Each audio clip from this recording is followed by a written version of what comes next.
What up, world? It's Wear 18 back at it again. Welcome to episode 79. Thank you for the people watching me for the first time. You could have been on everybody else's channel and you decided to watch mine, so thank you. Appreciate it. Hope you liked the video. Go back and watch my other videos. You might like those also. Remember to like, comment, subscribe, all that good stuff. Thank you.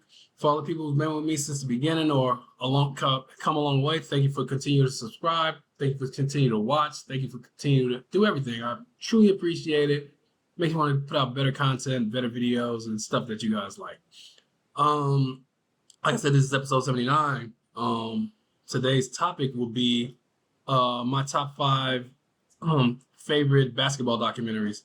I love documentaries. I love watching them. I like Michael Moore. I like his documentaries. He's a great storyteller. I love sports. I love basketball. That's my favorite sport. And this is a top 5 of the documentaries that I've watched numerous amounts of time. My number 1 is not surprising for people from Chicago, but I hope you like the list and tell me what yours are. Let's start with number 5. My number 5 is the Lenny Cook story.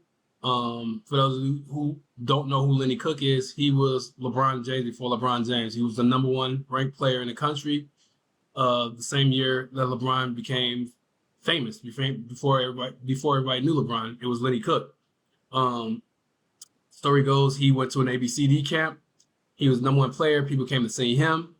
Everybody noticed the kid with the afro from Akron. It was like, who's that kid hitting all the shots, being spectacular?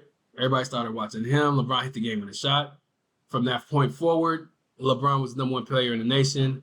Carmelo was also at this camp also. I think Lenny Cook dropped to number 3 after that. The debacle in the ABCD camp. But Lenny Cook was always very boisterous. He was cocky. He's from New York. He thought he was going to the NBA out of high school. That's when kids could still come out. His junior year, he averaged 25 points, 10 rebounds, and like 3 assists or whatever, which is fantastic. His senior year, he averaged 31 points a game, but because he turned 19 his senior year, he was only able to play 8 games and he couldn't finish the season.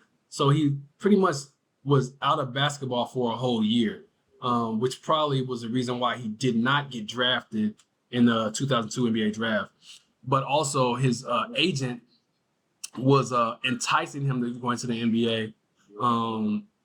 The agent said he had 12 teams that were guaranteed to draft him in the first round. There were several schools that he could have went to. They said he was considering Carolina, Seton Hall, St. John's, Miami, Ohio State. He preferred to go to St. John's, but they don't know if he would have been eligible to go anyway because his grades, he wasn't a school person, so his grades were probably not good enough to go into the NBA. To go into college or whatever. So he went to the draft, didn't get drafted. He had a whole draft party. They showed that in the documentary, and he didn't get drafted. He had a lot of hanger-ons that thought they were going to get paid because he was going to the NBA. He did try to go pro. He played for several like CBA teams and stuff like that, but nothing ever panned out where he was going to make it to the NBA. And this documentary just shows him as an adult trying to find out where it went wrong, what he could have done better to make it to the NBA. He saw all his friends going to the NBA. Like there was a scene where he was on his couch for his birthday. He was crying, like bawling out because he see his friends on TV being superstars and he's watching them and he's thinking it should have been him. So it's a very eye-opening movie, eye-opening documentary. Very good. I definitely suggest you guys watch it if you haven't seen the Lenny Cook story. My number 4 is going to be A Kid from Coney Island starring Stephon Marbury. This is a fantastic movie. I found it by mistake just going through Amazon one night. I was like, let me watch this. This movie is about Stephon Marbury, his journey to the NBA, and afterwards. So he's the youngest of 5 boys. They all tried to make it to the NBA. He was the first one to make it. He went to Georgia Tech, played 1 year, got drafted 4th, and got traded. He got drafted by Milwaukee and traded to Minnesota for Ray Allen because Ray Allen was drafted right after him. Or it might have been the other way around. Either way, he got to Minnesota where he was supposed to be a dynamic duo with him and KG. I didn't even know they knew each other before he got drafted, but they were already friends. So they had some good years together, and so he KG got the biggest contract in NBA history, and Marbury wanted his part, and I guess Minnesota didn't want to pay him, so they traded him. He was a journeyman pretty much. He went to Phoenix, New Jersey, the Knicks. He was a great player. He averaged 20 points and 8 assists for his career. And he was never on a great team though. He was always like at the beginning of a good team. So he was in Phoenix right when they drafted Amari Stoudemire, and then they get rid of him and bring in Steve Nash, and they off to the races after that.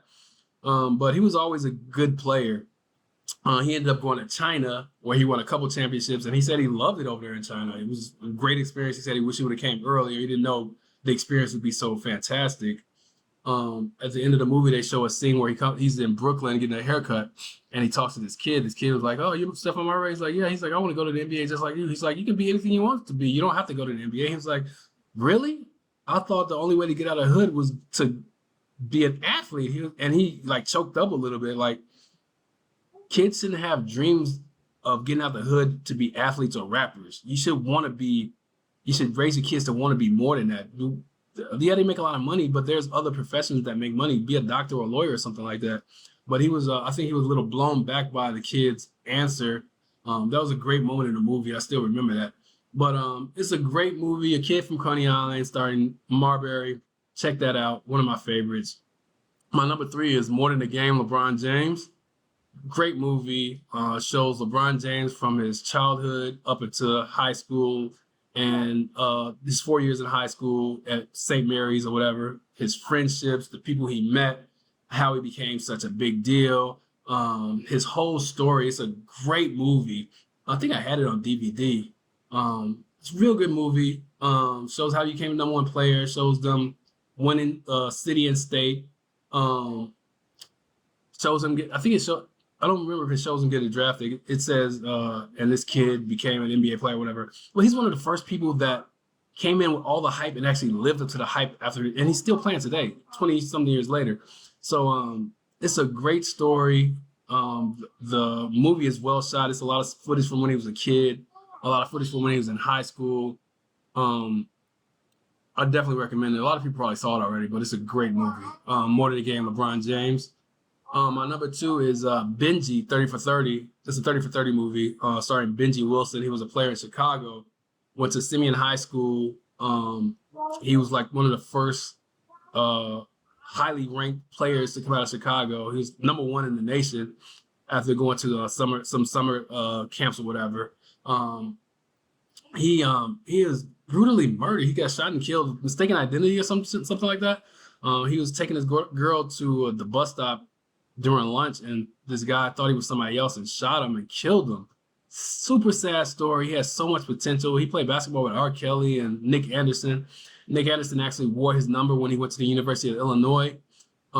His number 25 is retired at Simeon High School, but it comes down for the special players every now and then. Like Derrick Rose wore 25 because they knew he was going to be a special player at Simeon High School, and he was. He was a great player. He got drafted in the NBA, but the 30 for 30 Benji Wilson is one of the best 30 for 30s I've seen. They do a good job anyway, but it's one of the best ones. It shows his whole story. It shows exactly his rise and how he died and everything. It was a great movie. I definitely recommend the Benji Wilson 30 for 30. And my number 1, of course, is Hoop Dreams. I watched the Hoop Dreams when I was a little kid. I've loved that movie for over 30 years. It's a great movie starring Arthur Agee and William Gates. West Side of Chicago. Arthur Agee went to Marshall High School. William Gates went to the same school that Isaiah Thomas went to. It was a great movie. William Gates was supposed to be the better player.